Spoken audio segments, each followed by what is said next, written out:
यहाँ की बात नहीं है। मैं पूरा गुजरात घूमा हूं। मैं खेड़ ब्रह्मा गया, मैं जेतपुर गया, मैं सुरेंद्र नगर गया, मैं कोडीनार गया, मैं मेढाना गया, मैं आज हवा गया, नवसारी गया, उड़ना गया। भाई साहब जहां भी जाते हैं लोग एक ही बात कहते हैं, हमारा इनसे पीछा छुड़वा दो। के नारे लगाने लगे मोदी मोदी मोदी। मैंने कहा जी सबसे पहले इन पांचों के लिए तालियां बजाओ, क्योंकि इनके खाते में 15-15 लाख पहुंच चुका है। पता ही नहीं किधर से निकल गए और जाते हुए कह के गए हैं, सर ये तो पैसे लिए थे, वोट तो झाड़ू को ही देने वाले हैं। ये आएंगे आपके पास, हमारे पास पैसे नहीं है। ये आएंगे आपके पास, आपका लूटा हुआ माल है इनके पास बहुत है। ये आपके घर पे आएंगे, पैसे देने आएंगे।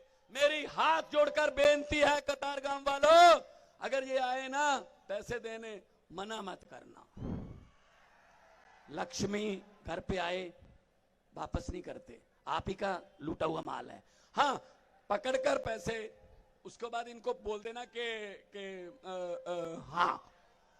और 1 तारीख को पोलिंग बूथ पर जाकर झाड़ू का बटन दबाकर बोल देना के हाँ। जो समझ गए वो ताली बजाओ, वरना बाकियों को बाओ।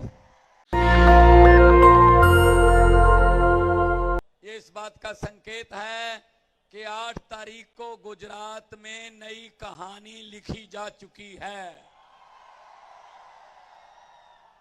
सबको मेरा प्रणाम, नमस्कार, सत श्री अकाल।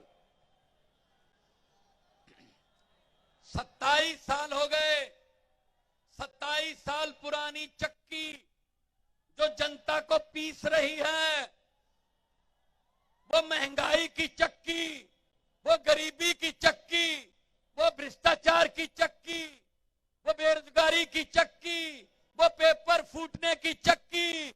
और गुजरात के लोग ये मन बना चुके हैं इस चक्की को उखाड़ के फेंक देना है 27 साल बाद। ये यहां की बात नहीं है। मैं पूरा गुजरात घूमा हूं। मैं खेड़ ब्रह्मा गया, मैं जेतपुर गया, मैं सुरेंद्र नगर गया, मैं कोडीनार गया, मैं मेढाना गया, मैं आज हवा गया, नवसारी गया, उड़ना गया। भाई साहब जहां भी जाते हैं लोग एक ही बात कहते हैं, हमारा इनसे पीछा छुड़वा दो।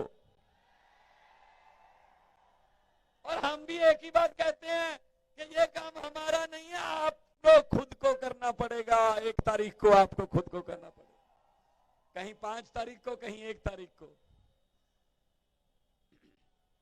पहले क्या होता था, पहले नेता जीत जाते थे, जनता हार जाती थी।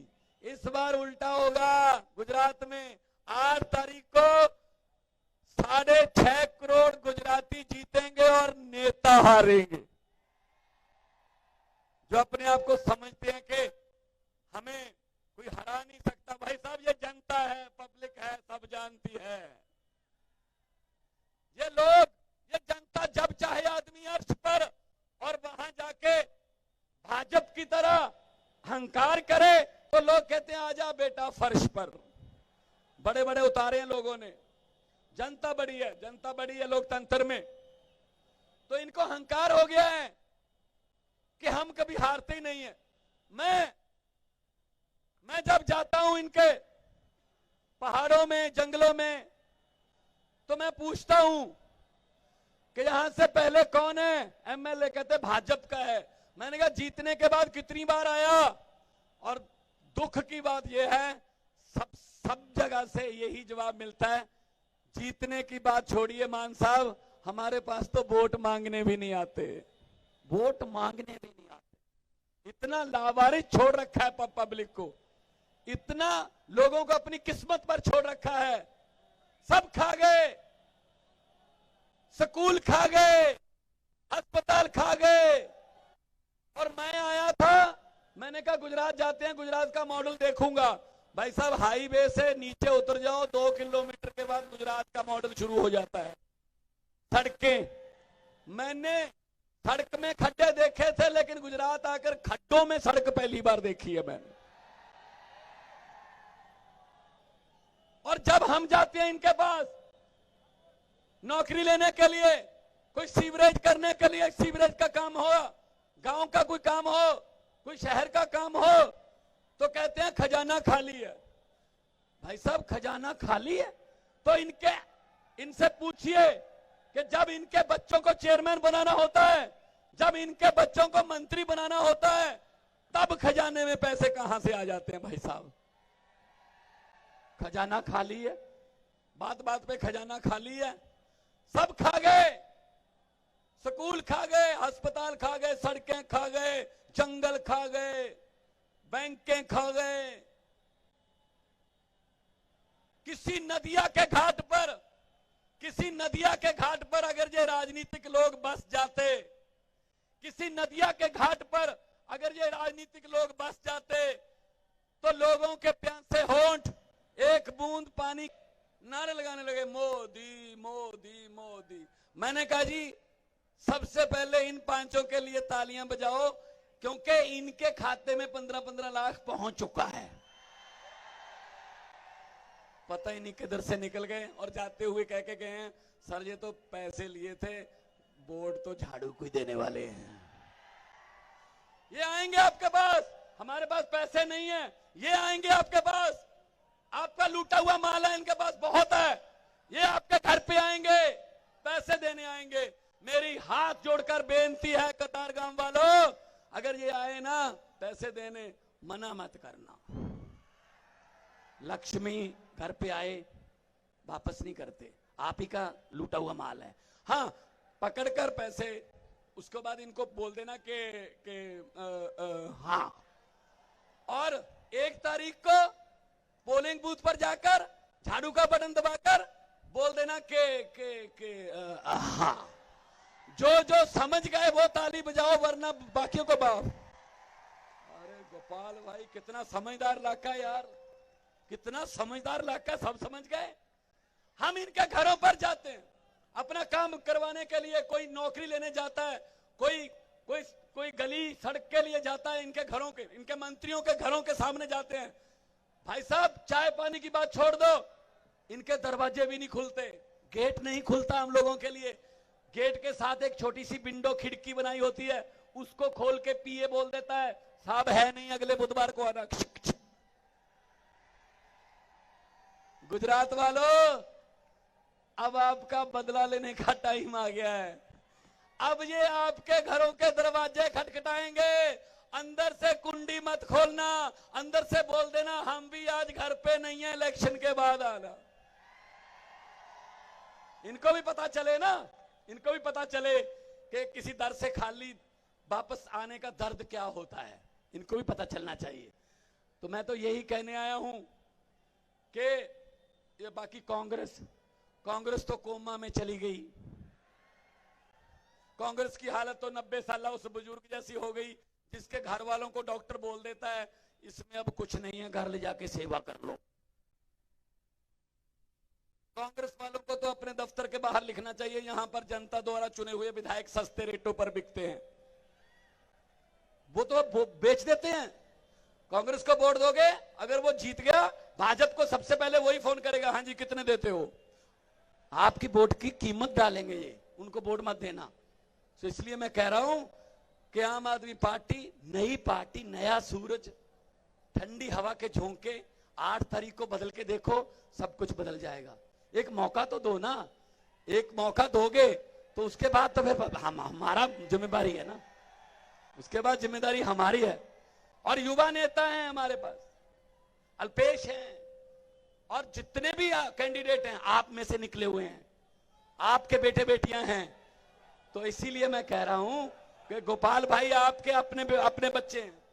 गोपाल भाई जैसे लोग जब विधानसभा की सीढ़ियां चढ़ेंगे, अंदर से अच्छे कानून बन के निकलेंगे, अंदर से कानून अच्छे बन के निकलेंगे। अच्छे लोगों को चुनोगे तो कानून अच्छे बनेंगे, भ्रष्टाचारियों को चुनोगे तो कानून भी वो अपने हिसाब से बनाएंगे। इसलिए मैं तो बहुत खुश हूं कि आप इतनी भारी संख्या में आए हैं, और जैसे जैसे चुनाव नजदीक आता जा रहा है, ये लहर जो है और ऊंची और ऊंची होती जा रही है,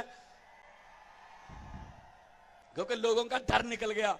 अभी भी हैं कुछ दुकानदार मुझे कहते हैं कि सर आपके साथ ही हैं लेकिन धंधा ना चौपट कर दें, मतलब बाहर चाहे झंडा हम उनका लगा लेंगे लेकिन वोट तो आम आदमी पार्टी को ही डालेंगे। वो कई बार इशारा भी कर देते हैं रोड शो में जाते जाते, ऐसे दुकानदार बैठे बैठे ऐसे ऐसे झाड़ू चला देते हैं, झाड़ू झाड़ू। इस झाड़ू से हम इससे पहले मकान जब सिर्फ दुकान साफ करते थे, अब अरविंद केजरीवाल की अगुवाई में इस झाड़ू से पूरा हिंदुस्तान साफ किया जाएगा, पूरा हिंदुस्तान साफ किया जाएगा। तो इनको मैं कहना चाहता हूं, ये जो भ्रष्ट नेता है ना, किसी की 50 गुना बढ़ गई प्रॉपर्टी, किसी की 100 गुना बढ़ गई, मैं इनको कहना चाहता हूं आप भी बोल देना। भगवंत मान आया था कतारगांव में, वो कह के गया था कि जितने मर्जी इकट्ठे कर लो, पैसे हीरे मोती, मगर ख्याल इतना रहे कफन पे जेब नहीं होती, कफन पे जेब नहीं होती। सब यहीं रह जाएगा। लोगों की बद्दुआएं, गरीबों की बद्दुआएं ना लो। किसी का धंधा नहीं चलने देते, छोटा दुकानदार, व्यापारी, मजदूर, किसान, किसी को कोई वर्ग तो हो जो खुश हो, किसी को नहीं चलने देते। हमारे वाले वे होटल बुकिंग करते थे, जैसे गोपाल भाई ने बोला कि ऑफिस नहीं खोलने देते थे। भाई साहब दरियाओं को थोड़ी रोक सकते हो, दरिया तो अपना रास्ता खुद बनाते हैं, खुद बनाते हैं। ये दरिया देखो, ये जन सैलाब देखो। तो अभी मैं 2 नारे लगाऊंगा, क्योंकि भाजपा वाले भी यहां बैठे होंगे ना बीच में, मुझे पता है, मैं आंख देख के बता देता हूं, आए हुए हैं वो भी। और क्या करना उन्होंने यहां देखना है माहौल क्या है, फिर अपने आकाओं को जाके बताना है। वो पूछेगा नारे कितनी जोर से लग रहे थे, तो वो कहेंगे सर इतनी जोर से लग रहे थे कि हमें आपको बताने की जरूरत नहीं है, आपको घर बैठे बैठे सुन गए होंगे। तो इतनी जोर से नारे लगाओ कि इनके घरों के शीशे हिल जाएं, विंडो हिल जाएं इनकी, जिन्होंने लूट का माल अपने घरों पे रखा हुआ है। 2 नारे, दोनों हाथ ऊपर उठाकर, इनकलाब, थोड़ा और कर दो, इनकलाब, भारत माता की, वंदे सोनिहाल। बहुत धन्यवाद, सारी जिंदगी में आभारी रहूंगा, आपने जो प्यार सत्कार दिया। तंदुरुस्त रहिए, तरक्की करिए, मैं दुआ अरदास करता हूं। और बाद में जीतने के बाद भी आके जाएंगे, धन्यवाद करने आएंगे। बहुत बहुत धन्यवाद, बहुत बहुत धन्यवाद।